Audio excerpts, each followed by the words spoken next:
What's up guys, welcome back to the channel.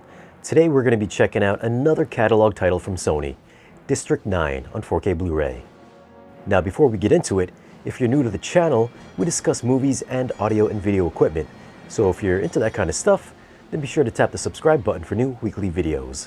Okay, let's go over a few tech specs. The movie was shot on HD, 4K, and film cameras. It's got a 2K DI. It's rated R. Runtime is 112 minutes. Aspect ratio is 185:1, so you'll only have little tiny black bars on your televisions. Now we're only going to be talking about the audio and video quality of this movie, so this is not going to be a movie review. Now keep in mind, this movie was shot on different cameras, so it has a couple different distinct looks. The lower quality footage, while it still looks low quality, does tighten up a bit, as does the grain structure, and the movie does look cleaner overall. The big improvements come with the digitally shot material. As with many Sony transfers, this one looks to be another winner in the detail department. It's sharp, it's crisp for the most part, and all those fine intricate details are rendered excellently. The digital detailing on the Prawns for an 11-year-old movie holds up great even by today's digital effects standards. They look so good I couldn't tell if they were digital or practical. I mean, there are some shots that do look clearly fake, but for the majority, I'd have to say the creature effects hold up very well.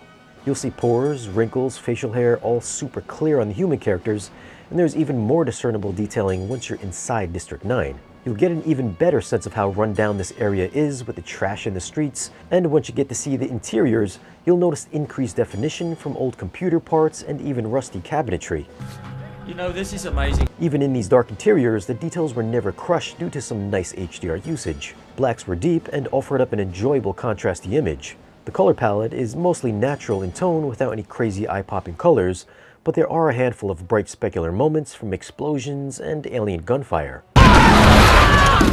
One thing I did notice, however, was some light banding in the sky around the 27-minute mark. You'll see it as the sky shifts from a light blue to a darker shade. You'll see this in a few other scenes where you can see the sky. I saw this on both my projector setup and my television setup. Can you not fill my head with that sort of nonsense? Audio gets a new Dolby Atmos mix, and it proved to be a very active one. If we take a look at the object viewer, you'll notice some really good lower channel movement and active height channels. There's a bunch of helicopter flyovers, so you'll see how the sound moves around the top speakers. Once you get inside the walls of District 9, you'll start to hear a lot of background ambiance that always fills in the surround channels, and it makes you feel like you're outside in this world. So it's got a pretty big expansive soundstage.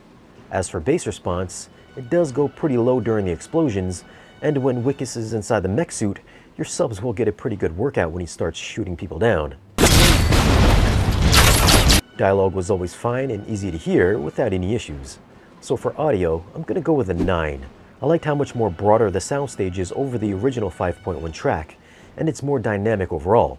There's really good usage of the height channels and lower channels, and the subwoofer gets some pretty good extra extension as well.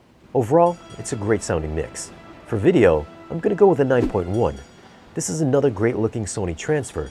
Keep in mind, not every shot is 4K crisp, as there is a specific look they were going for, and I think this new transfer brings out the best of each look. It's super detailed, got some great color, and it's a bright image from start to finish. So those are my thoughts on District 9 on 4K Blu-ray.